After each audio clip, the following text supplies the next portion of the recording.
Yeah. Okay. Awesome. My name's Claire Buckler. I'm the director of lead gen for Grady Real Estate in Springfield, Missouri, and I've been with them 5 years now. So I run their inside sales agent department. So we lead generate all day long. So this topic is definitely something that I'm super passionate about. And we, do it 24/7. So I'm really excited to get to share this material with you all. Looking through the list, I don't know if I've had the opportunity to meet any of you before. And I don't know, did Jason have you guys introduce yourselves yesterday? Did you guys already do all that? Yeah. Okay. Well, I could definitely see everybody's name. If you can be on video, that's really helpful with all of us being virtual. I can't obviously see your faces. So if you are able to share your video, I would love to do that. If you guys could pipe in, you're welcome to share your name. Obviously, we can see that. But if I'll just kind of go down the list. If you want to let me know, how long you've been in the business and, if you're, running your own, team or your solo agent, or if you're on a team, what your position is and what you're working on, that would be great to know. So, Chase, start with you. Yeah, for sure. I just started onboarding yesterday. I go to get my license, actually work permit in Jeff City today. So. Oh, perfect. That's awesome. Congratulations. Thank you. And I am on a team. So. Okay, very good. What position will you be working on the team? I'll just be a salesperson. It's just going to be a collaboration of all of us four. Perfect. I love that. Very good. Okay. Edward. Yeah, I've just started. This is my first month. Okay. Awesome. Very exciting. All right, Andrew. Hey, how's it going? Yeah, I've been licensed for about a year now, but really just now getting started in this side of the agent world. Okay. We're excited to have you. Thank you. All right, James. I've met James before. It's good to see you again. You too. I started back in November. Okay. Very good. Glad to have you here. Thank you. Dayton. Yeah, I'm Dayton Lovin. I'm a solo agent, and I just started late last year. Okay. Very good. Very good. Michelle. Hi, I'm Michelle Vieira, and I just started this month as well. So, and I'm solo right now. Kind of hoping maybe I can do a team. Not sure how that works yet. Yeah. Well, that's exciting. Lots to learn then. Yes. Okay. Good. Susan. Hi, I'm Susie Griswold. I've been an agent for about 15 months and I'm solo and currently just plan to keep it that way. Okay, that's awesome. I love that. Johnny. Hi there, I'm Johnny Rowe. I've been a realtor for about 5 years now, and I'm a solo agent right now, and I'm looking to learn some more stuff for lead generation to possibly be on a team going forward. Okay, that's awesome. Jacob. Oh, you're still on mute.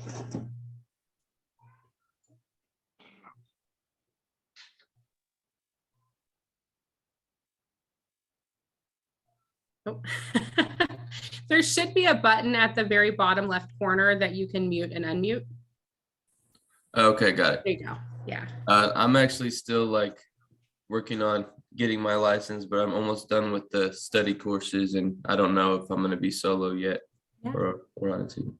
That's awesome. The great thing about lead generation is it doesn't matter what capacity you're working on in real estate, everybody lead gens. So it's an even playing field for everybody. Cool. Nathan. Nathan Belanton. I got my license in November and just a solo agent. Okay, that's awesome. All right, Brian.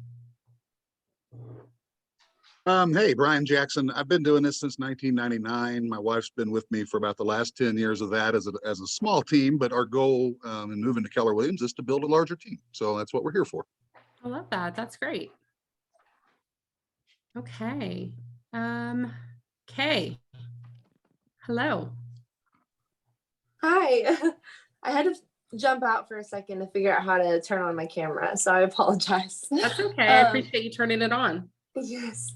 My name's Kay. I've been with Keller Williams for 1 month, and then I've been in real estate for about 8 months. Okay, that's great. And I'm by myself. Okay, I love that. Tammy. Hi, everyone. I'm the new admin for Kim Mooneyham, and I come from a background in commercial real estate. I love that. I love Kim. She pops in our office every once in a while. I do too. We've been Love friends seeing for a her. very long time, so. Good, good. All right, Craig.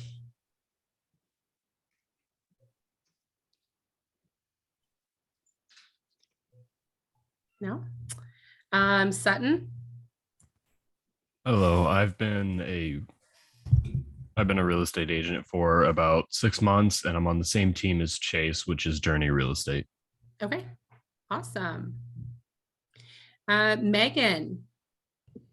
Yeah, hi, Megan Shepherd. I've been an agent since November, and I'm on a team that's just like an all-around salesperson. Okay, awesome. It's good to see you again, or hear from you again, I guess. Yeah, you too. Yeah. All right, Christina. I think you're the last one I have on the list, Christina. Hi guys, it's Christina, and I am the executive assistant for Market Sold Realty, Mark Stewart's team, and I just recently became licensed, and I'm really looking forward to this class to learn more about how to generate leads for the team and being effective at it. Okay, I love that. It's good to see you or hear from you. So. Okay, did I miss anybody I missed that wants to speak up? Can you hear me? Oh, there we go, Dallas. Yep. Sorry, I'm having some major issues, so I'm on my phone right now, and I've never been on my phone before. That's okay. So hey, I'm Dallas Finley. I just passed my test last week. Awesome. I was gonna do everything this week, but I've been super sick, so sorry if I don't look too presentable right now. Yeah. No worries. No worries. Nice to meet everyone. Yeah. Glad to have you here. It's exciting to pass your test too. It's like this weight, right, off your shoulders. You're like, The scariest point was walking from the test to the proctor. yeah. Gosh, so nerve-wracking. 3 hours, 3 to 4 hours, and you're just like, fingers crossed. Yeah, no kidding. Well, good. Well, I'm so excited to have all of you here. I'm at home, like Dallas. I'm on the tail end of COVID, and the rest of my family got it. So we're all here, like one big happy family. So if I freeze at all, if you guys have any issues, you can use the chat box to let me know, and we'll get that fixed. And yeah, we'll just go ahead and get started. So. Okay, where am I going? Let me make the screen a little bit smaller. I'm pretty informal when it comes to meetings. So if you guys have a question, you're welcome to chat in. Sometimes that takes me a second to realize something came in. You're also, I'm not opposed to you just kind of interrupting and asking a question. I'll stop and ask questions for you guys occasionally. No need to, raise a hand, just kind of speak up, or like I said, type in the chat box, and I can call on you at that time. So, lead generation, there's things that agents do, every day to be successful.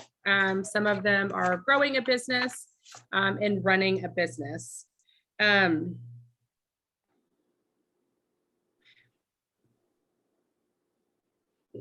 Let's see. How do we want to get started on this?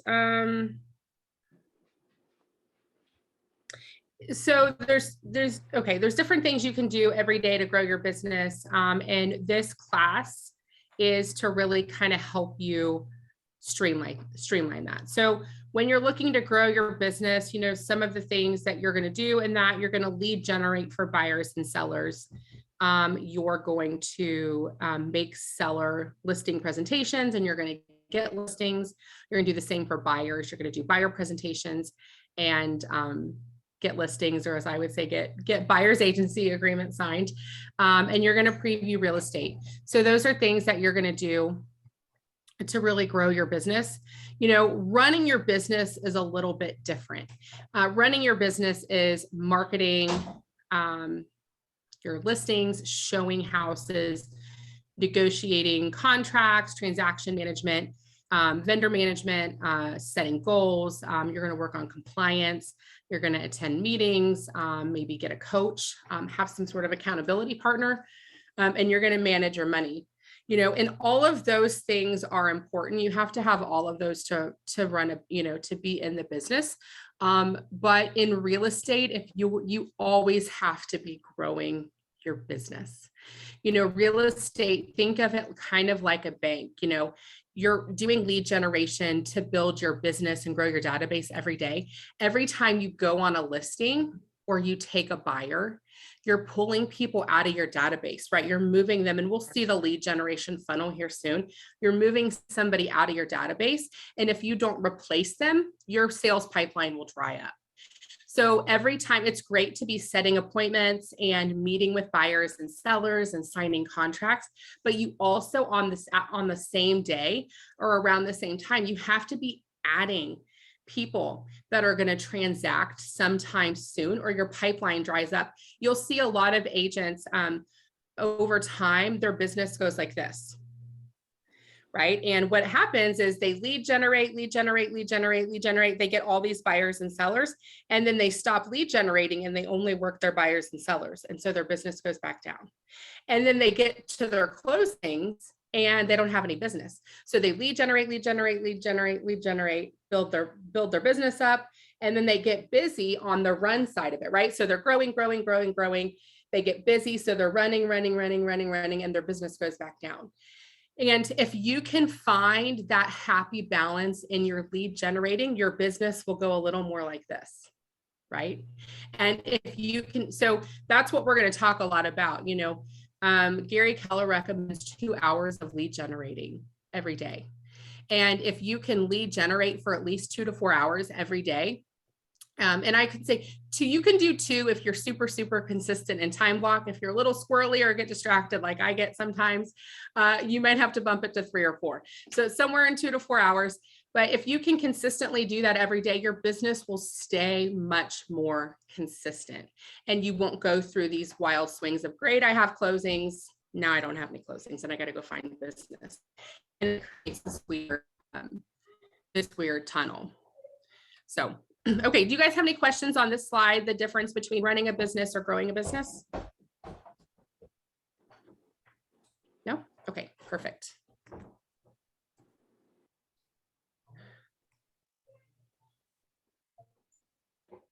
All right, so this is, we kind of, let's see.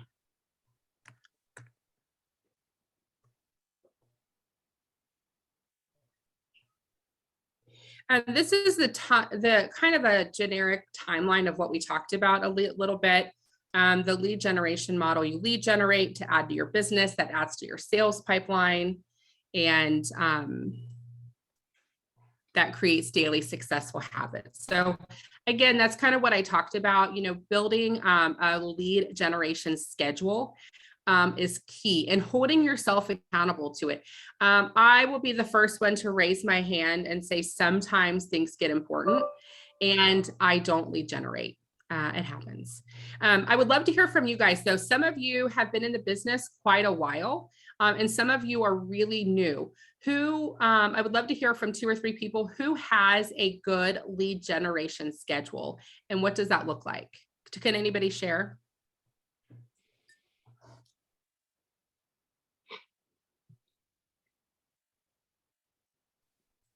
Well, not great, but we've always done really good at keeping up with our sphere. Really where we're trying to hone our skills are how to add another layer and start bringing in some new business. I think 84% of our business last year was repeat or referral, something like 77% or 78% the year before. I'd like to get those numbers closer to 50-50. I need to bring in some new energy on an annual basis and new names and so on and so forth. So that's really what we're trying to hone. Okay. Very good. How many hours would you say you consistently spend a day or week lead genning to get that kind of repeat and referral business? Do you have any idea? I look at my wife. She handles a lot of the sphere nurturing and stuff. Sure. You don't want me to say this because this won't help new agents, but I mean, because we really spend a minimal amount of time. Okay. But we do, we do all the touches, we do the birthdays, we do the anniversaries, we do the kids' birthdays. We always send meaningful stuff. We try to drip on them constantly. I run a business networking organization also, and do a lot of networking through those avenues. So anyway, probably literally 5 or 6 hours a week is about all we're honestly doing if we just really break it down to the brass tacks. Okay, very good. Thank you for sharing. All right, who else has a lead gen schedule currently built that they follow? Anybody? No? Okay. So recording in progress. Okay. Sorry. Okay, so a traditional lead gen model, if you guys have read the MREA, which I'm sure some of you have, some of you may be going through it now, especially if you're new agents, it talks about 2 to 4 hours of lead gen a day. Basically, your lead gen should be all morning, and then in the afternoon, you should be going through and taking appointments, right? That's the traditional daily breakdown. So let's just focus on the morning because that's really what we're here to learn about in this class is the lead gen model. So in my opinion, this is really just my personal opinion, and it's how I break down our lead gen on the Grady team, is whatever time you're lead genning should really be cut in half, and you should be doing 2 different things. So if you're doing 4 hours of lead gen in the morning, right, 8 to noon, let's just say in a perfect world, that's what we would do. We would park our butts in a chair or with the headset on or with our phone or Bluetooth in our ear, however you like to lead gen. And we would be doing new calls for two hours. So your lead gen should be split up half and half, new business for half of it, and follow up on current nurtures or past clients, SOI for half of it. So half of it, you should be trying to generate some sort of new business, whether that's, we'll talk about this a little later on, right? Lead gen through Keller Williams a lot of times is prospecting based and marketing enhanced, right? So we're, having some sort of lead funnel. Maybe you're doing Facebook ads through command, some sort of, lead generation through command. Maybe you're like Brian and you have a group that you've created that you guys, do business. There's lots of different ways to lead gen. Really, lead genning is just making a voice-to-voice connection with somebody, whether that's in person or it's over the phone. In today's technology, maybe that's even through Facebook messaging. It's through, Marco Polo doing videos to your friends. Maybe it's text messaging. Technology now lets us do that lead gen in a lot of different ways. But we need to be focusing on new business for part of our lead gen, and we need to be following up with the business that we've already garnered for half of our day, for the other half of our lead gen, right? So all of the new lead gen in the world you do doesn't do any good unless you follow back up with them. Most times, especially like if we even looked at like a Facebook lead through command, a lot of times on average, it's going to take about 5 conversations with that person. Even if they're currently pretty ready to do something, for them to come in and meet with you and do a buyer's consultation or a listing consultation. And so the key is in the follow-up, and you should be spending the other half of your lead gen consistently following up with the business that you've already taken the time to bring into your network. So that's a good rule of thumb. If you can do 4 hours, that would be ideal. And if you don't have appointments, I would say your afternoon is spent on lead gen, and you could split it up very similarly to that, until you have appointments, for those newbies that we've got that are still working through their license, or they just got their license, you spend all 8 hours a day lead genning, right? That's your one job, is to find business to go on appointments for. And when you consistently start getting appointments, your lead gen will get cut back. However, you should be more proficient at that point, right? You've got a system, and you can probably get through it a little bit faster than maybe when you started. Do you guys have any questions on that? On kind of the sales pipeline and the time frame in which we would be lead genning? Claire, I do. Is there a preference that you have of which one first? Would you block out 8 to 10 for new business and then follow up before lunch with repeat business, or the other way around? Yeah, so I always think your new lead gen, to me, the new lead gen is typically the thing people are most uncomfortable with. You also have statistically a slightly higher answer rate between 8 and 10 than you do 10 to noon. So I would save we always try to do our new lead gen in the morning because that answer rate is slightly higher. And then the follow-up business is more likely to answer your phone anyways, regardless of the time you call. And you don't want to call like your old neighbor who is a really great buddy at 8 o'clock in the morning. Typically, they're like, dude, why are you calling me at 8 in the morning? But you can call new business at, 8:30, new leads have maybe come into the system, maybe referrals that you got the day before, something like that. Yeah. So great question.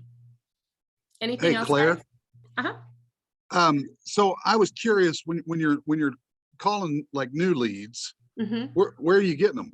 Mm-hmm. That's always kind of been my deal. Are you paying for coal or something like that? Mm-hmm. Or where are those numbers coming from nowadays? Yeah, it's a little bit of everything. So on our team, obviously we have a pretty big lead generation budget. We also have a lot of signs in the yard. We have our email on a lot of different lead sources. And so in the mornings, we're calling any leads that have come over, since we basically our office kind of closes about 5, but we will answer inbound calls till 8. So any lead that maybe wasn't an inbound call that came in after 5 o'clock, we do Facebook ads through command. Those are colder leads, but any type of lead or referral or anything that came in after hours, we're calling in the morning. We have kind of a lead generation schedule of circle calling, maybe some for sale by owners, things like that. We're going to be looking for new business, and everybody will spend their morning going through that. So for an ISA that's lead generating all day, they're actually going to do that for 3 to 4 hours in the morning, and then their afternoon, they'll switch to their follow-ups from the people in their pipeline. Mm-hmm. Yeah. And we're looking for 2 things. It's great to get an appointment. It's great to find somebody who's ready to buy and sell today. That's amazing. However, our secondary goal is to get 5 people that we can add to our database that we think are going to transact in the next 12 months. Those people are super valuable. On our team, every 2.5 people we get, that's a nurture. So somebody who might be doing something in the next 12 months, statistically will become an appointment at some point. So we put a lot of value on adding people to the database because the sales pipeline I talked about at the beginning, it's a real thing. For every 2 people you set out and set an appointment for, that's 5 nurtures. You have to find 5 more people to put in your database, or you start, you do a month of that, your database runs pretty dry, right? If you weren't replacing everything you're setting. Yeah. So we do the same structure. It's just on an 8-hour scale instead of a 4-hour scale. Yeah.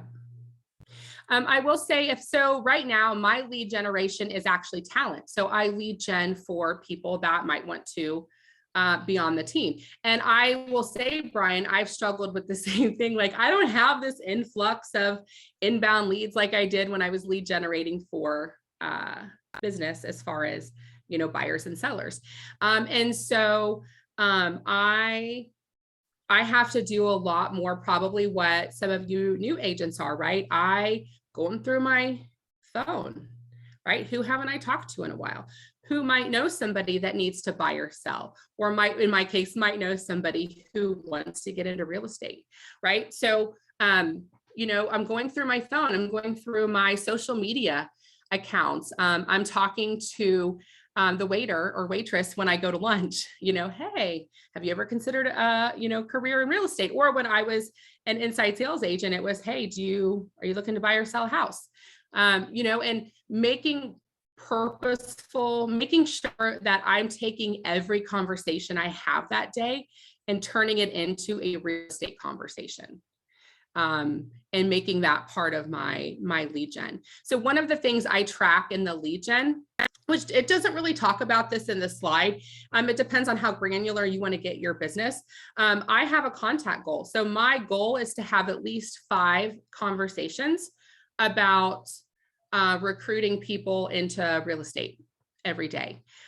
For a lead generator, for every hour you're on the phone, your goal should be at least 5 conversations about real estate. Whether that's you asking them for real estate business or asking them if they know anybody who has a real estate need. And that kind of tracking, it's more granular than some people want to do, but it will help you have a consistent business because now you're just not in a time frame, right? Your goal is 20 conversations. And when you hit 20 conversations and you do that consistently, it'll create a business that looks more like this instead of one that does this.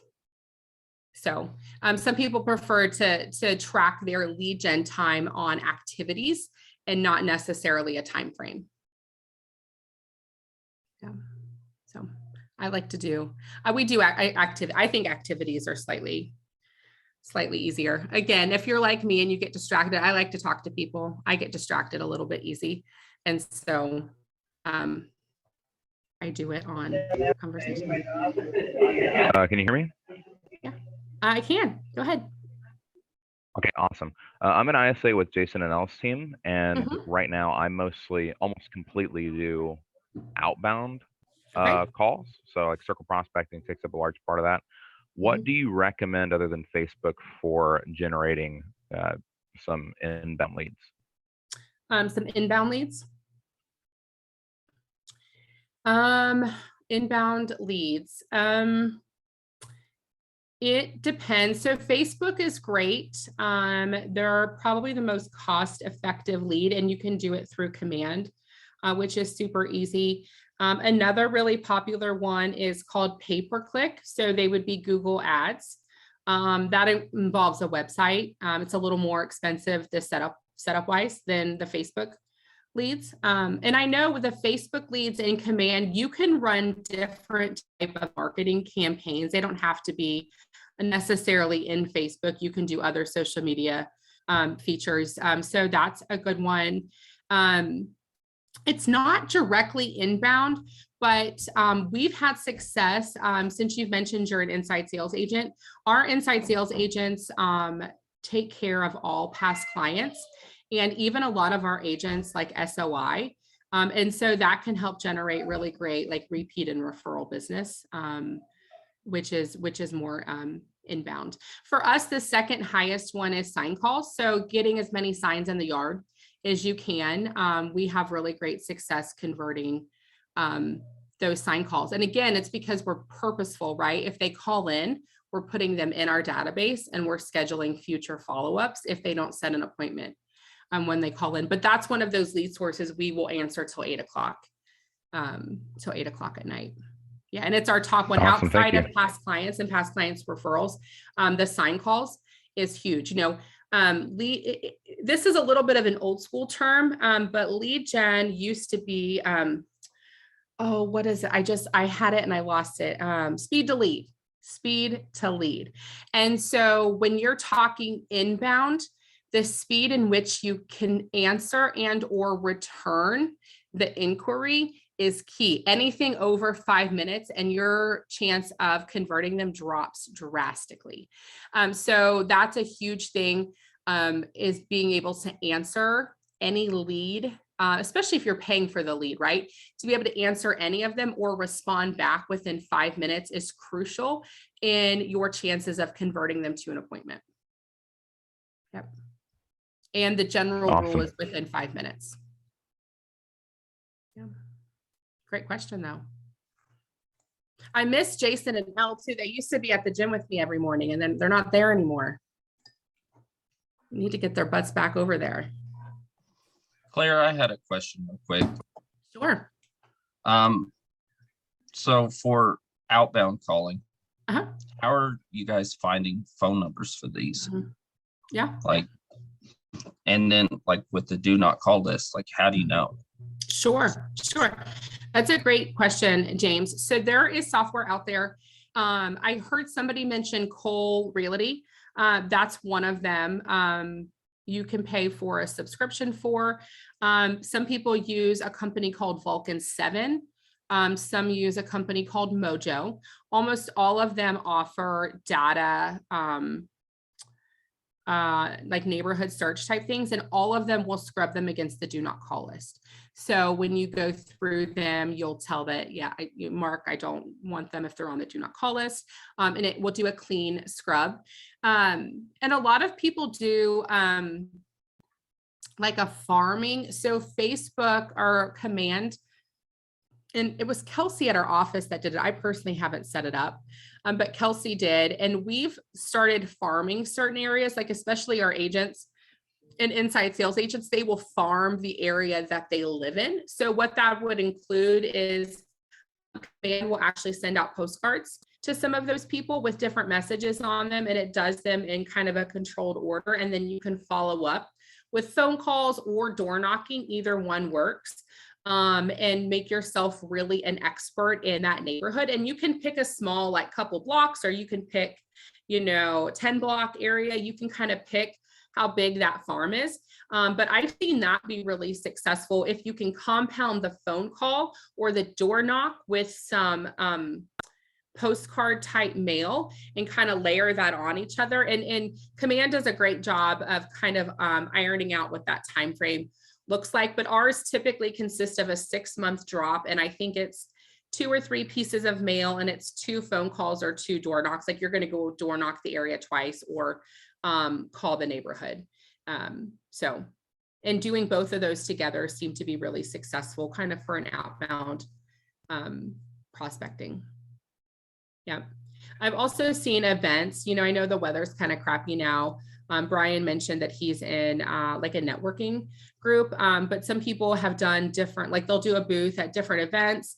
Some of our agents are really involved in like sports at the different high schools and things like that. And they take advantage of being around a lot of people. They always make sure they have lots of business cards in their pocket, and they really do a great job of, talking to people. Really it's about incorporating the lead gen kind of in your life, so it's not this big mountain that you have to try to climb every day. And it, after a while, becomes kind of a natural progression, and you can kind of take different events like that and turn them into an opportunity to lead gen. Can I ask a question? Yeah, go ahead. Regarding the farming, one, where do you get the addresses from, and what's that cost to do? I would have to ask Kelsey on the cost. She did it all through Command. I think there's a marketing option in Command that allows you kind of, you'll go in and pick. A lot of times you're like dropping pins on a map and saying, hey, I want to send postcards to everybody in this area. And then it'll give you an estimated cost before you click through. It's typically around the cost of postage per letter. So like I said, when we do it, we have rules that if you're going to do it, you have to door knock or call in conjunction with it, because we find that to be the most most effective. But we'll go through, there's some slides here later about command, and it might touch on some of that. And I know, is it Jason, Daniel? Is it Daniel Turco? Is that who it is? I think that does your tech classes. Dan He would be a great Turkel. one. Yes, thank you. Thank you. He would be a great one to reach out to that if you don't have success in finding it, because he's the real kind of tech guru in our area. Yeah. So very good. Any other questions? Perfect. I would say too, if you're just getting started, I wouldn't spend a ton of money on lead generating. I would get used to doing the phone calls and the handshakes and doing as much as you can face to face before I start layering on a bunch of ad spend and stuff like that, because it's really the face to face and the voice to voice that you're going to have the best conversion. And I would make sure that you've honed your skill and you're finding success that way before I started spending a bunch of money on ad spend. You know, face-to-face conversation, after a while, you should average, you know, for every 20 or 30 people you talk to, you should start averaging finding somebody who's going to buy or sell, like that you can set an appointment with. So, you know, it may take a couple weeks to kind of build up to that, but that's the general conversion, is every 20 to 30 people you talk to, you should be, you know, finding somebody who's, you know, kind of a right now buyer or seller. Yeah. Open houses are another great one. I know that can get tricky with COVID. That's a super, you know, low to zero cost piece. If you have a listing, some teams, I know sometimes we message out on the Facebook group that we need somebody to hold an open. I know those can be tough to find sometimes, but they're a great way to get, you know, if somebody's walking into a house, you know, you have a pretty high chance of finding somebody who's got a real estate need soon. Okay. That there's one of the big ones that I do. Yeah. I had 2 at the same house this last weekend, and I got 6 possible leads just from that one open house. That's awesome, James. Congratulations. Thank you. That's really great. Yeah. Yeah, it's a great, it's a really, really great way to find people. And again, making sure you have a sign-in sheet, you're getting their contact information if you can, and then making sure you have a system behind the scenes, right? So we don't forget about them. You know, when you're new, it can seem like, oh, I'm not going to forget about them. But you have to think, you know, a year from now, you're meeting 2, 4, 6, 8 new people every week. Like that compounds really fast. And that's why, you know, having a CRM that we're going to talk about here in a minute to follow up with everybody is so important, because, you know, it's really easy for those leads to compound and we forget about people. And then you'll find their sticky note, you know, 2 months from now with their number, and you'll call them and they'll already have bought with somebody, and you're going to be like, oh, no. It happens to everybody. It's happened to me. It's happened to Adam. It happens. Okay, let me move the screen just a little bit. Okay, so you guys might have seen this funnel before. You'll see this funnel in the MREA book, but it's Keller Williams lead generation model, right? So prospecting based, marketing enhanced, that's what it's talking about up here at the top. That's how we capture leads, right? We're making phone calls, we're following up on leads that we've paid for. When they come in, they can be one of 2 things. They can be a lead or a contact. And we'll get kind of into the specifics. They're very similar, slightly different. And then as we are working those people, they go down into the cultivate status where they're an actual nurture, right? This is kind of what I mentioned with the nurture, where they're probably have a real estate need in the next 12 months. And then from there, you know, they might set an appointment, we might archive them, they might go under contract, or, you know, they might close. So,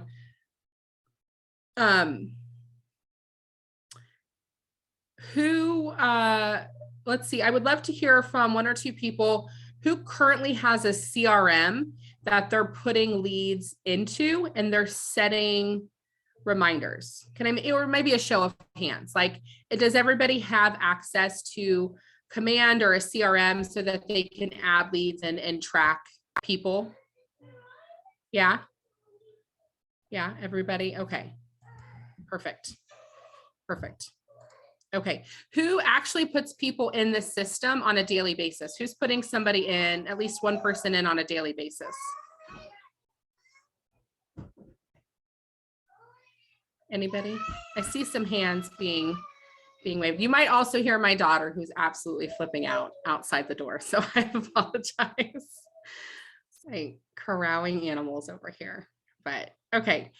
All right. So we will get into that, but I mentioned it before. I'll mention it again. Like, adding people to your database consistently is so crucial to that. Is just so crucial to your sales pipeline.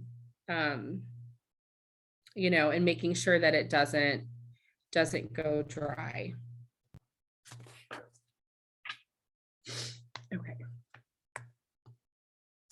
So here's the model again. Do you guys have any questions on the model itself? Like, does any of it feel confusing, or do you guys have questions on kind of the overall flow of everything in there? Okay.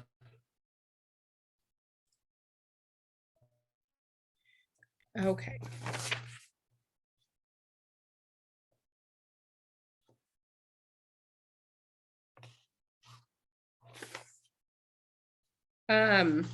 My notes actually say something really good that I love, and it says, let's see, prospecting based and marketing enhanced is the life of an agent's business. It should never stop. It is purposeful and it's intentional.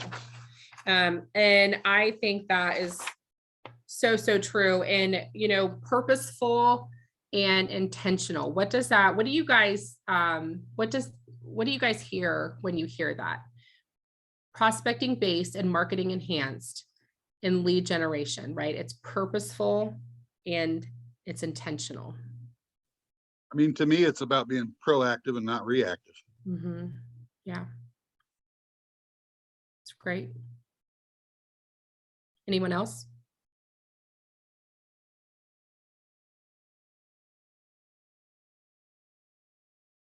Okay. Yeah. Proactive and not reactive. That's exactly right. You know, when I hear intentional, what was it? Let me find it again. Let me read it again. It was purposeful and intentional. You know, I think of a time block, right? We're being purposeful about it. We're setting up time and we're making it a priority.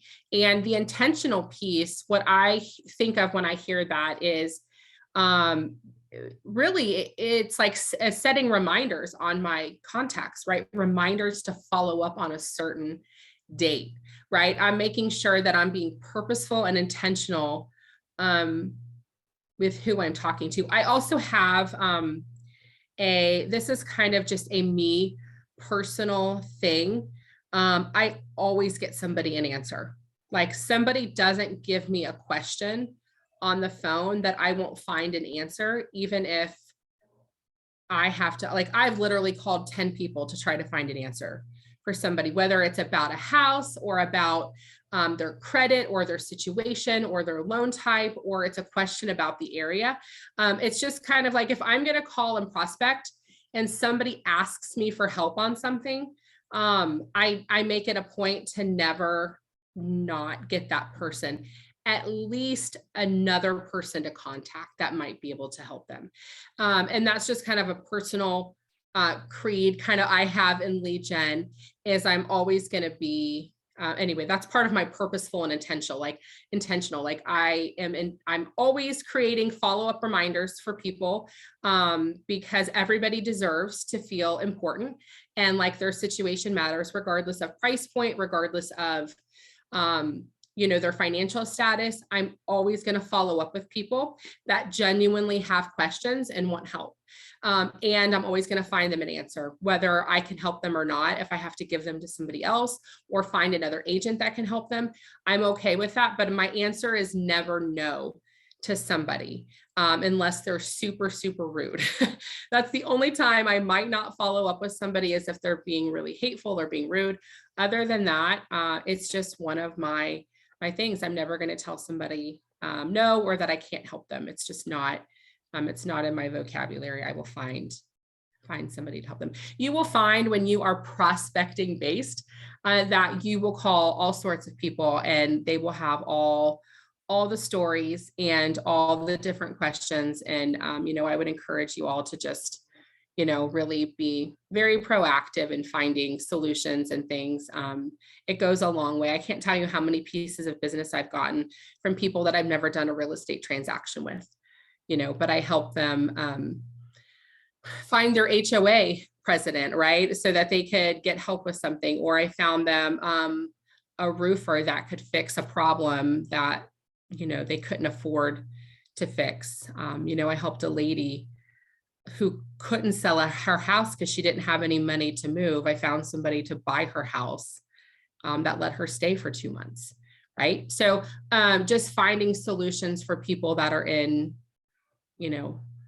weird situations. That's one of the things that I think we do really well as real estate agents. We typically know a lot of people, and helping them get through that. And in doing that, a lot of times we get repeat and referral business. So sorry, I went off on a tiny bit of a soapbox. So prospecting based, marketing enhanced, we talked about that.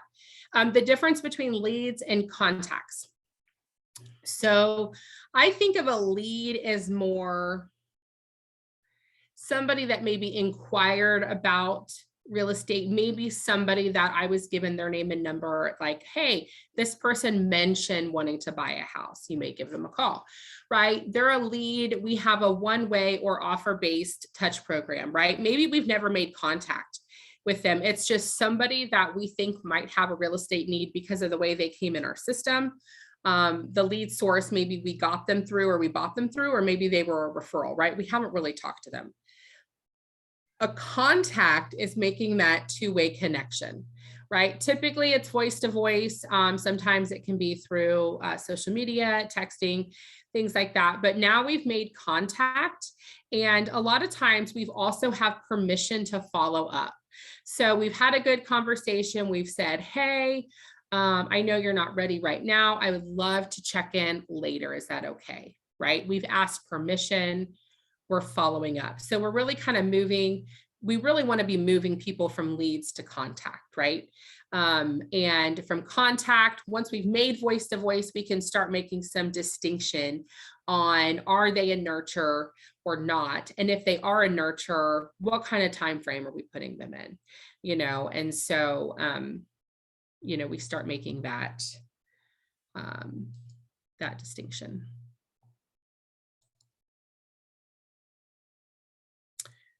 So here's a deeper dive on the prospecting based marketing enhanced. Prospecting is money intensive. It's passive, and it has long-term results. I'm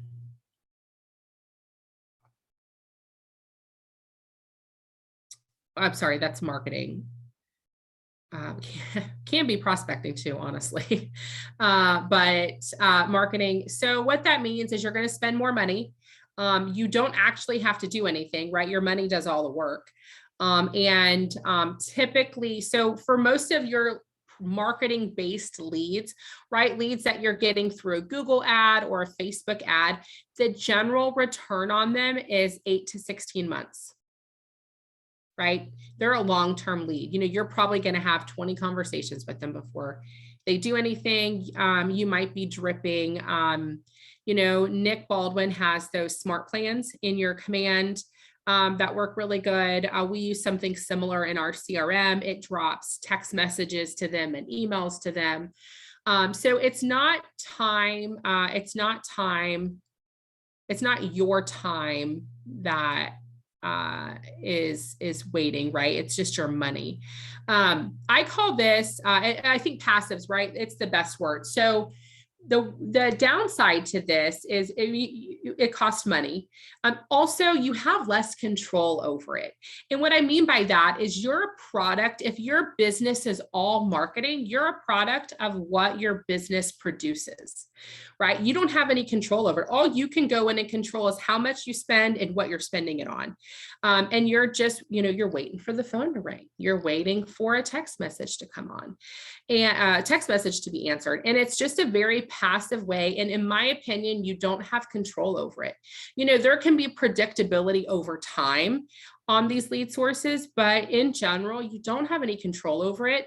And it's why the prospecting piece is so important, because with prospecting, it's time intensive, right? It takes your time to do it, but it's proactive and you get immediate results. So that's why I have a contact goal for everybody that lead gens in our team, right? Whether you're an agent or an ISA, you're held to a contact goal.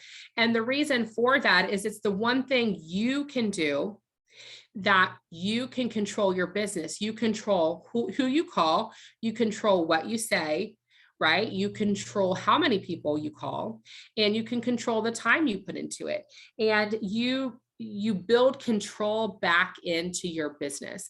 And I think the sweet spot obviously is having a mix of both, because if you're being proactive and getting results, then it's okay to add some marketing on top of that, right? Because you're already being proactive and you'll be proactive with your marketing. The most common thing I see is agents that pay for marketing and they never call the leads. Right.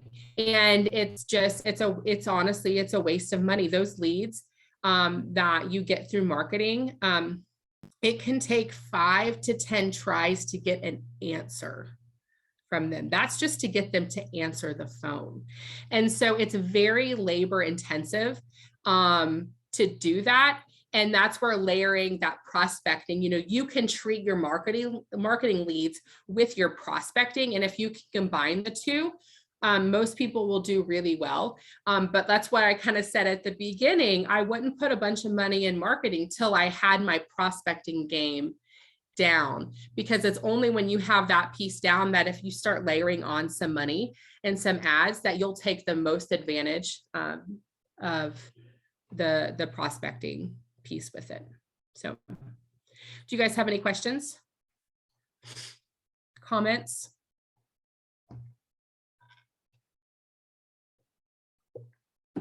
Okay, let's move on. Okay, we're on to the database piece.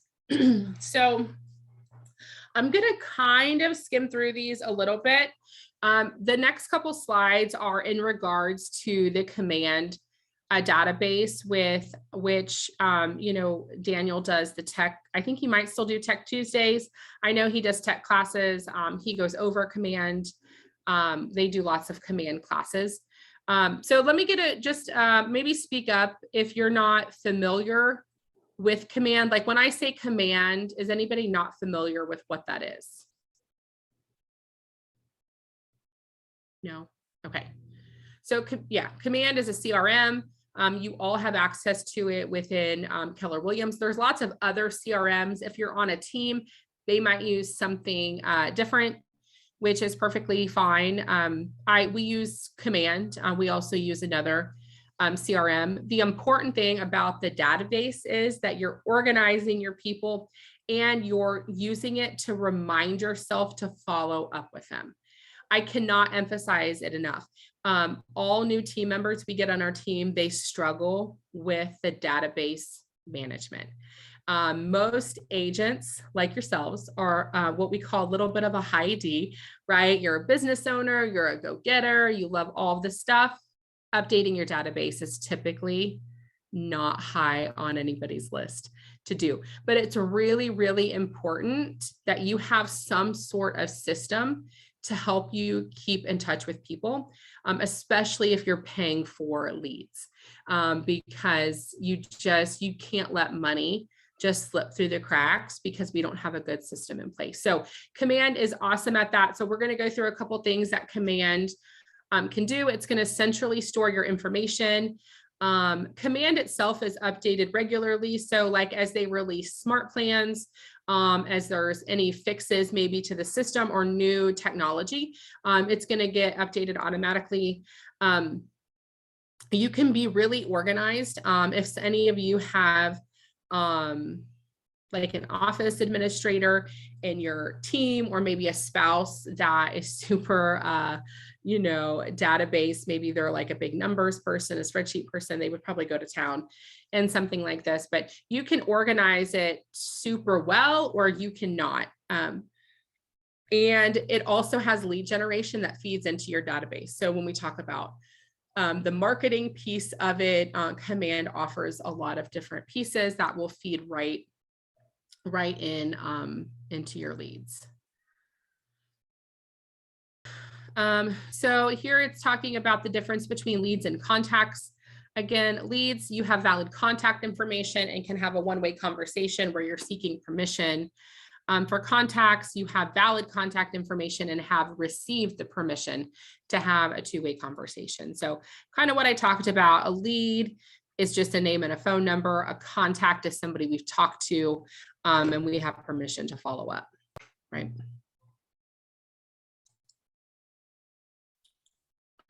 So general rule of thumb with leads. So we talked about how leads, especially marketing leads, it can take a lot of contacts or attempts to get them to answer.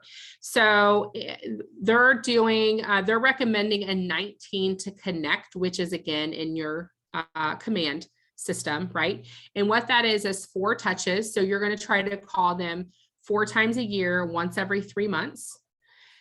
There's 12 touches that include monthly emails, newsletters, marketing reports, and a video. That is, all of this is within a year's time, right? There's also 2 touches of promotional direct mail. So that would be, you know, a flyer, magnet, calendar, something like that. And then you would invite them to 1 annual event, party, movie, screening, whatever your team event is. I think that is a really solid, it's a really solid plan. And in my personal opinion, and it's probably because it's what I love to do, the touches are the most important, the voice to voice, you know, actively trying to call them. The 4 touches, the quarterly phone calls are the most important. Your system will do a lot of the other touches automatically. So you can do that if you want, but you know, you could run something similar, like, you know, especially when you're new, like, you know, just making the phone calls, sending text messages, like whatever you need to do to try to get in touch with people, and then moving them. I personally don't invite leads to any type of event we have either. It's got to be somebody that I'm getting ready to transact with or have done a transaction. But if you were really, you know, if doing in-person lead events is really important to you, you could definitely do like a lower cost one and invite a bigger group of people. I personally haven't seen that. Maybe, I don't know, has anybody here done that, some sort of in-person event for leads and not so much like past clients or SOI? Anybody been part of that? Anyway, and then your actual contacts, they get a couple more touches. So those people that you've actually made connection with, we're going to step it up to the 36 to convert, which still includes the quarterly telephone calls.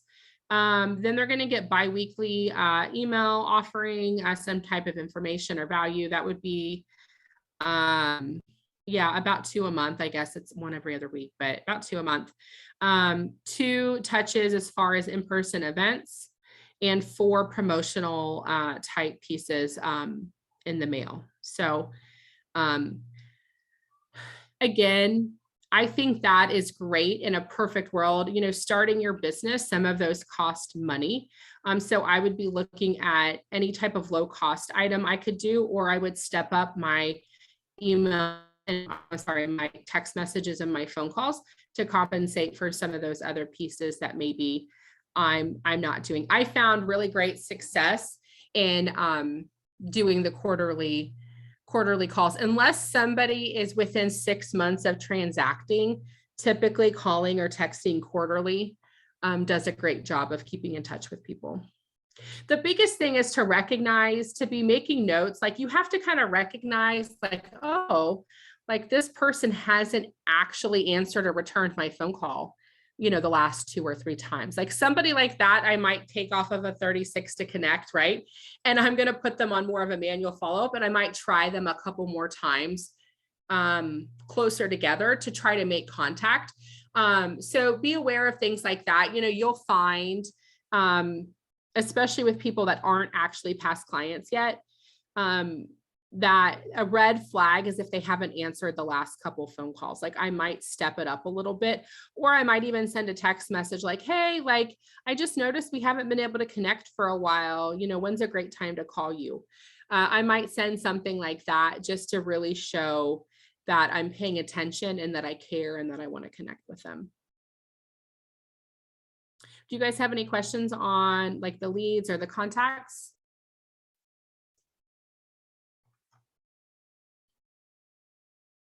Okay. Moving on. So this is more on command, where you can do contacts, custom tags, smart view, interactions. They have an activity. I talked to Nicole. I think we're going to skip through some of this. Most of you, like you mentioned, have access to command, know how to add contacts. So they had some activities in here with adding contacts to your database. You can use tags to organize them. We use a lot of tags for leads, and then I use a lot of tags to organize my past clients. So like I might have on there for past clients, I'm going to have the year they closed, the month they closed, so that I can send them cards if I wanted to. I'm also going to have some tags, maybe if they're a pet owner, if they've got kids, things like that. I would add certain tags for. We have like a VIP list. So we might have a VIP tag on some of them, and those are people that always get a personal call to every event we have, you know, versus. Hey, Claire. Uh-huh. I'm gonna pipe in here real fast for that activity. Yeah. So everyone, you do have access to command. If you've been to my class, then you've kind of seen how to add that contact and everything. I highly recommend to add yourself as a contact, because then that way you can use yourself as kind of a dummy profile for these types of things. So you can, like, you know, kind of put these smart views and things like that and use yourself as a dummy account, adding opportunities, that sort of thing as you go down the line. And it looks like Tasha, you have a question. I think her hand's raised. She's had it raised for a while, but yes, okay. If you have a question. I'm so sorry, I don't. I'll take it off. Just checking. I think it was when we did a poll like 45 minutes ago or something like that. Yeah. Okay, cool. Sorry. Okay. Okay, just wanted to pipe in though, add yourself as a contact, so then that way you can go through the motions yourself and see how it looks for your clients on the other end. Yeah, I love that. I do that a lot on new things. You can also add your smart views. Not your smart views. You can do like the smart plans and stuff on yourself too. Test it out. So I've also added my family members and tested it out. So you can annoy the crap out of them too if you want and test them all out. So then the next activity would be to customize your database. So I would definitely, once you add yourself to your database, practice creating or adding tags. You can kind of create them on the fly. Like you can add a tag, and if you can't find a tag you want, you can just go ahead and create one. At that point, you can color code them. There's lots of different things you can do. You'll hear people talk about like the DTD2 schedule, which is a way to connect with your past clients. I've gone in and mark that schedule in my system too, so we can follow it. What that is calling, people with the last name that starts with an A and a Z. You call those this week. Then next week you go to a different 2 letters of the alphabet. So there's a schedule like that with Keller Williams. But anyway, so people tag different things depending on what's most important. So there's Smart View. So you basically, that's how you would go in and change how you view your leads in the system. So you can create custom Smart Views. There's different videos on that. And then, okay, I guess that's where we ended on there. So, but yeah, Command is great. And definitely, I can't emphasize enough having a system to follow up with everybody. It is the most important thing, on top of actually finding people to put in your database, making sure you're doing something with them. Okay, so now we're into the Cultivate section. So this is where we're nurturing or qualifying people to hopefully get them to number 5 and set an appointment. So who here sets appointments? If you have an active buyer or seller, are you setting an appointment for them to meet you at the office, or are you showing them houses? What are you doing when you, like, do you guys set traditional appointments?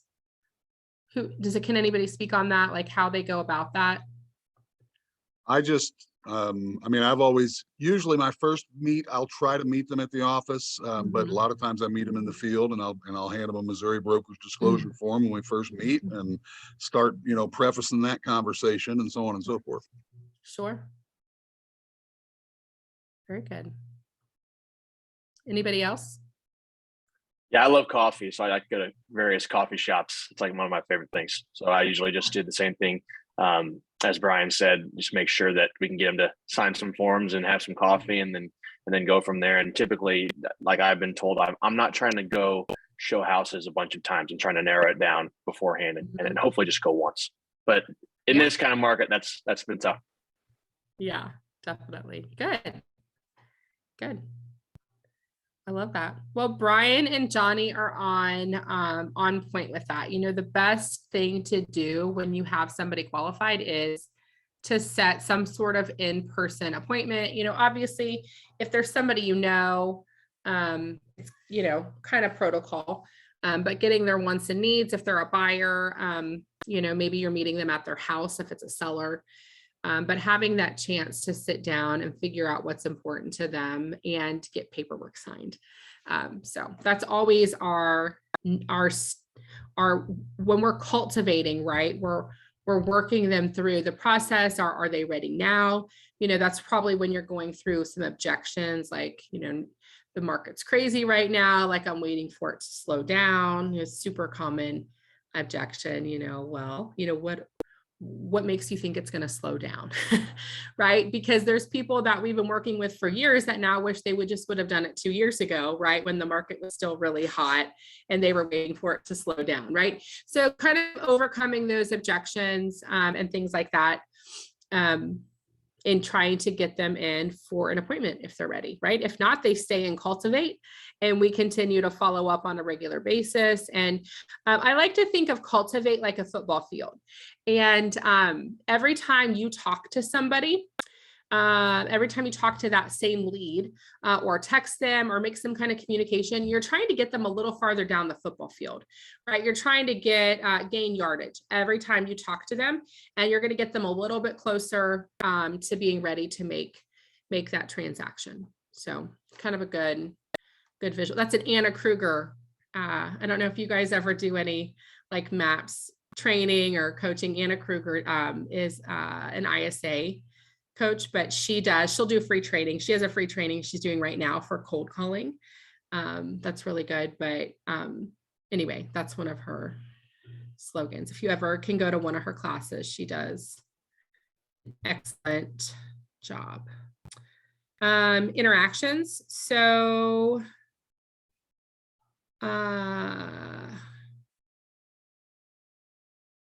I think interactions is a new term, but it looks like that's where you add people to different plans. So kind of like the smart plans, like here's your quarterly call plans.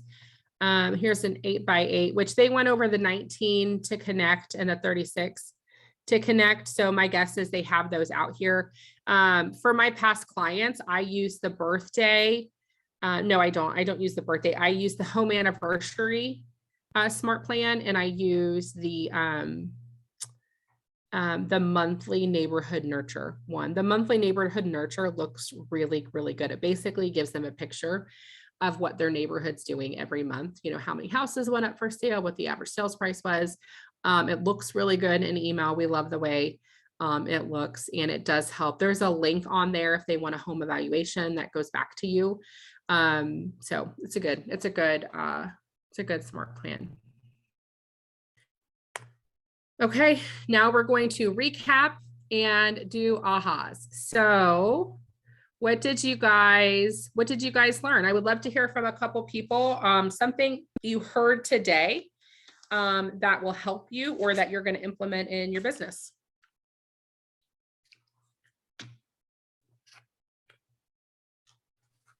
Well, we're going to start trying to focus on doing the daily activities, and that's what we've lost sight of over the years is being consistent. So, I mean, our goal, I do like the idea of spending 8 to 10 every day doing lead gen. So, and I want to start doing that more religiously. I love that. Great job. Who else? I want to chime in and say that's basically the same thing. You know, once we start going, I'd like to do that 8 to 10 every day. It seems like, you know, like you said, it's the most answers. People will answer the phone the most 8 to 10. So, you know, Yeah. I'd love to get that started and get it on a good habit. So Yeah, I love that.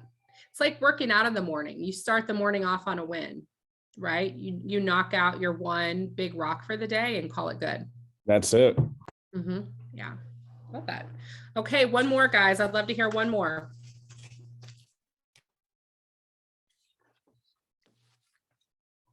And I can do awkward silence. I'll do it. I can do it all day if you guys want.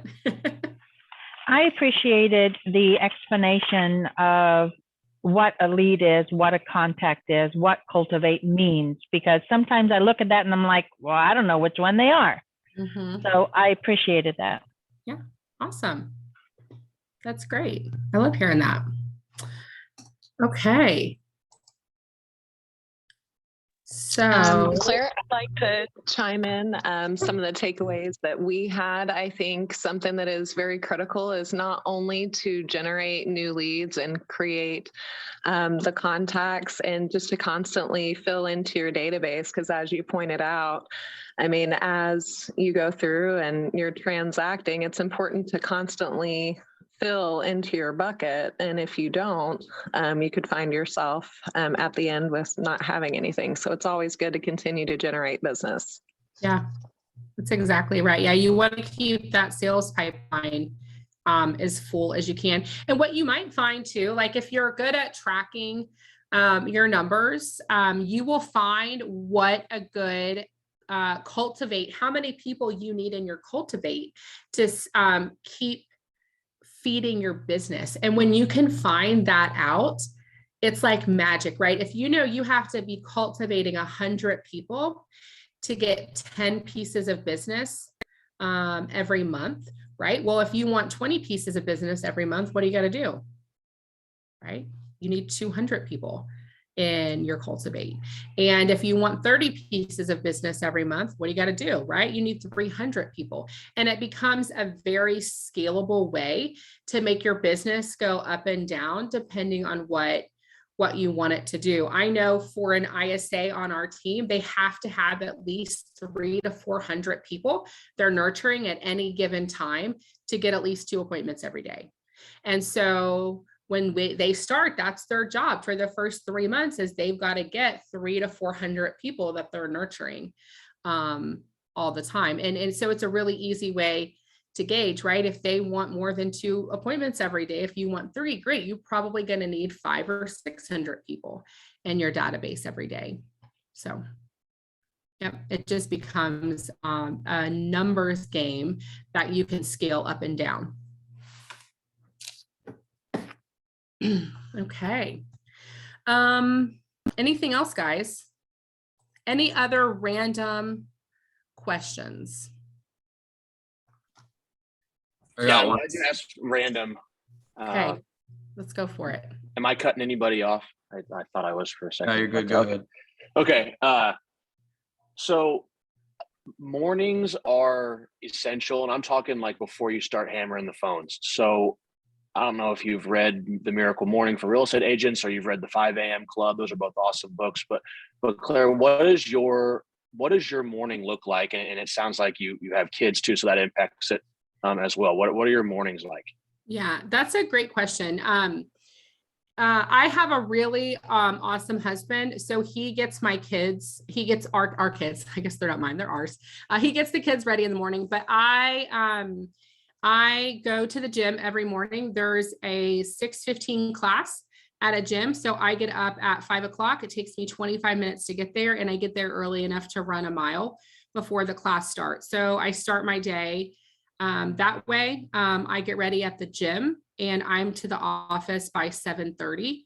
I get my computer on, I get my coffee, I get my water, and we do an 8 o'clock Zoom every morning for scripting. The inside sales agents do. Our agents have a different call they're on every day where they're also scripting.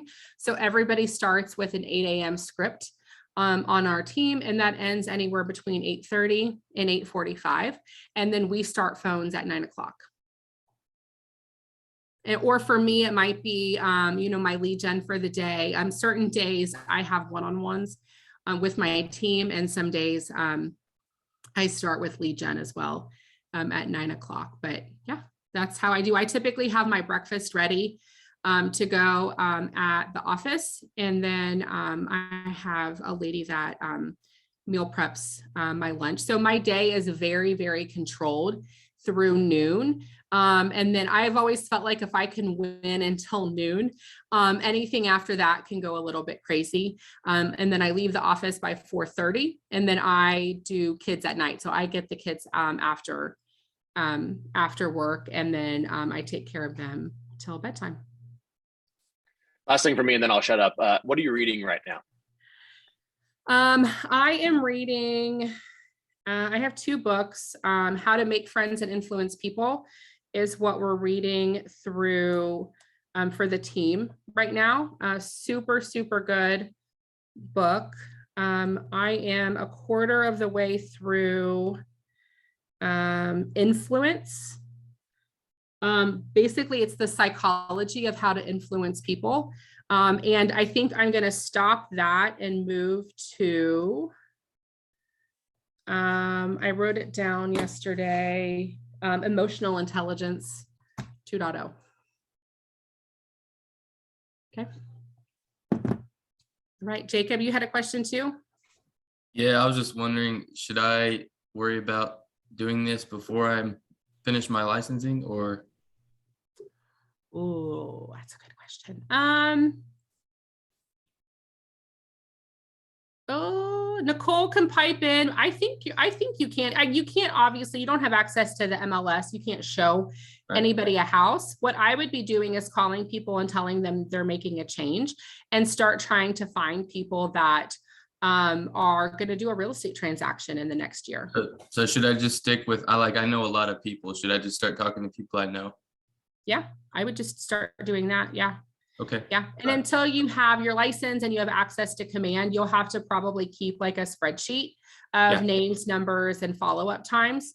But if you put it in a spreadsheet form as you're doing it, or you could export your contact list on your phone and use that to create a spreadsheet.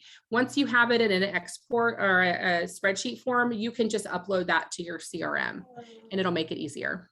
Yeah, and Jacob, sorry, I don't know if this was mentioned, just be careful about your wording. So say that you are, make sure that you don't say like, I am an agent yet, because sometimes there's a fine line with getting in trouble about it. So yeah, the agent that brought me in kind of said something about that. So I know what you're talking about. Good. Awesome. Yeah, you're welcome. Okay. Anything else, guys? Okay, so on the terms of not being fully licensed yet and not having like the title of an agent, how would you word it when you talk to people? So based off what Nicole said, I would start out like, hey, buddy, just wanted to give you a heads up. I'm working on getting my real estate license, hoping to have that done in the next month. So just wanted to kind of give you a heads up about that plan. Really excited about it. And then you could either roll right into it. It depends on how what your style is. I would either roll right into hey, do you think you'll be making, any real estate transactions in the next, 6 months, 12 months. I find it easier when you ask people for business to give them a time frame reference, right? So hey, do you think you'll make a real estate transaction in the next 12 months or 6 months? Some people, if you don't narrow it down, they can't mentally wrap their mind around when they're doing a real estate transaction, but they can probably quickly know if it's in a year or not, right? Or if it's in 6 months. But if you don't give them a time frame, your answer can get kind of off. And then I always have 2 questions, right? I always, when my team is prospecting, I'm always like, have your main question, right?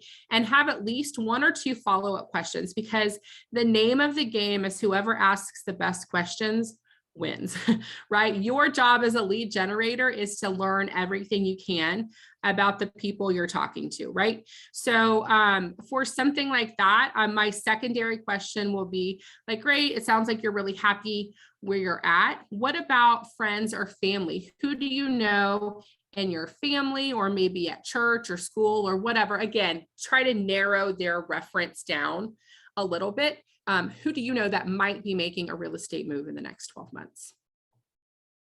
Okay. Right. Wait, was that a question to me or a question to? that would be a question to a lead, but yes, do you know anybody, right? Okay, thank you.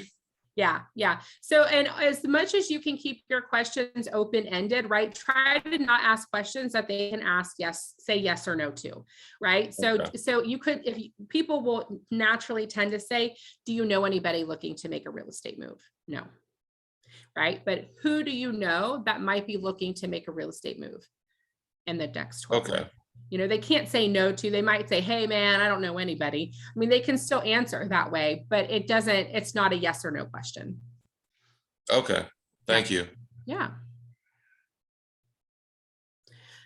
Okay, so so goals to set, just keep going through the end here. Goals to set your career on fire. We talked about contacts, and it looks like through Ignite, you have a 10 contacts a day goal. So it looks like you're supposed to be adding 10 contacts a day to Command.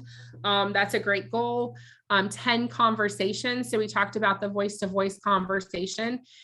For us, it has to be about real estate. Even if they hang up on us, if we got out that we're with Grady Real Estate, and then they hang up, we still technically count it as a contact. I would have some rules for yourself, right? You're running a business, whether you're your only employee or not, right? So have some rules, what's a conversation? Is it about real estate? Is it any conversation I have where I want to do business with somebody? Have some sort of guidelines for yourself about what you're going to call a conversation, and hold yourself accountable to that. It looks like you're doing 10 handwritten notes a day, and 10 home? Oh, 10 home. My Zoom was over at 10 home previews per week. I was like, man, per day, that is intense, but it's per week. So if you do have your license, you have super access, being able to preview homes is awesome. I am a licensed agent too. And when I started taking sign calls for the first time for Adam, he made me preview all of our active inventory. It took me 3 days, and I had to go look through all 40 active houses or something like that. That was when houses, we had more active inventory. That was like 4 years ago. But yeah, I had to go preview all the houses before I could take sign calls. So anyway, fun little fact. Okay, so I think one of the last things we're talking about today is scripts. And I think you guys scripted yesterday too. I mentioned earlier with you guys that I do a script class every day with my team. I don't always lead it, but if you guys are interested, I can walk you through kind of what a script session might look like. So we do it pretty old school traditional. Like if Keller Williams sometimes does these script off classes like for Mega Camp or Family Reunion, and they're a lot of fun. But they kind of stemmed from what traditional scripting looks like. And what it would be is typically 2 people. So people would pair off, and you each have a script that you're going to do. So we would say, hey, Claire, you're the agent, right? Or the ISA, you do your script, I'll be the lead. And so I'm going to go ring, ring, and they're going to go hello. And I'm going to start my script from there, right? I'm going to go through my whole script. My partner is going to be relatively tough, yet give me the appointment or the listing, whether you're doing, for us, it's phone calls, right? I'm going to do a for sale by owner script, or I'm going to do a prospecting script.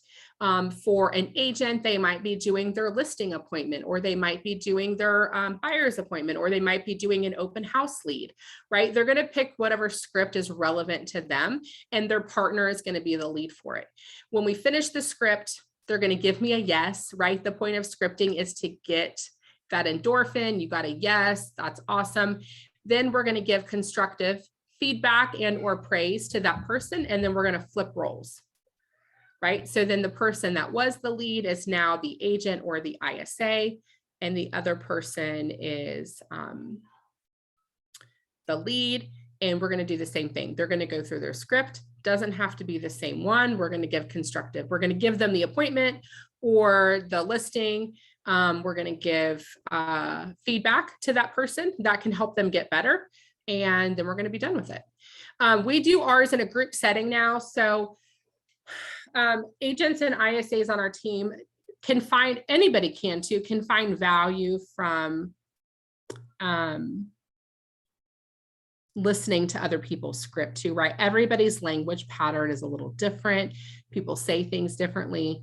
So there's a lot of value from listening to people's script. And so sometimes we'll do groups of 3, and there'll be a third person that will actually be the person that gives feedback. And that is validating that they followed the script.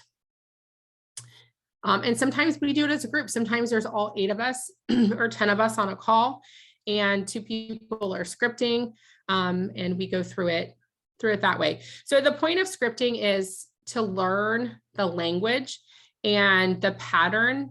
And when things like, I hear this all the time, like, oh, the script just doesn't sound like me, so I'm going to rewrite it. I'm not even kidding. It's the most common thing. I get new people all the time, and they're like, so I rewrote that script. And I'm like, okay, like, thank you for doing that, but you have to use the script the way it's written.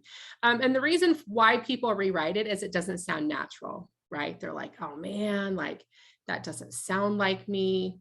That sounds weird. Like, I can't ask somebody that, I can't say that. And I would encourage you to stick to the script and do it so much that it doesn't feel weird.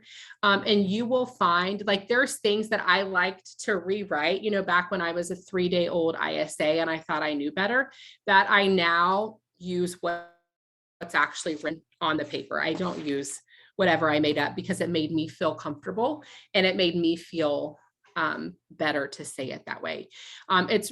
Those scripts are typically written by somebody that has experience and knows the language pattern.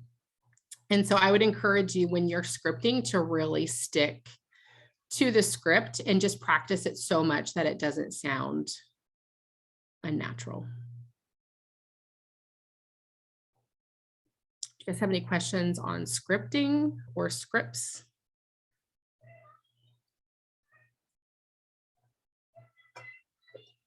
No. Okay. Nicole, how do you want to do the scripting? I don't know if we had anybody at the office or if everybody's on Zoom.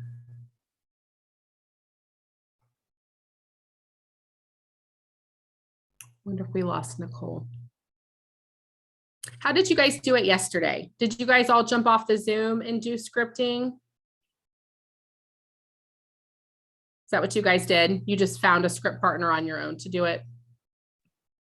Okay. Yeah, either that or like he had us go in the chat and like find somebody individually, message them and do it that way. Okay, let's just do that then. You guys can connect with maybe whoever you did yesterday. I'll leave the Zoom open so you guys can chat in and find a script partner or exchange numbers. But I'll put in the chat my email address and my phone number if you guys have questions or need anything. Our office is at the top of the stairs in the Keller Williams office. So you can always just come ask for me, or here's my contact information. And yeah, it's great talking to you guys today.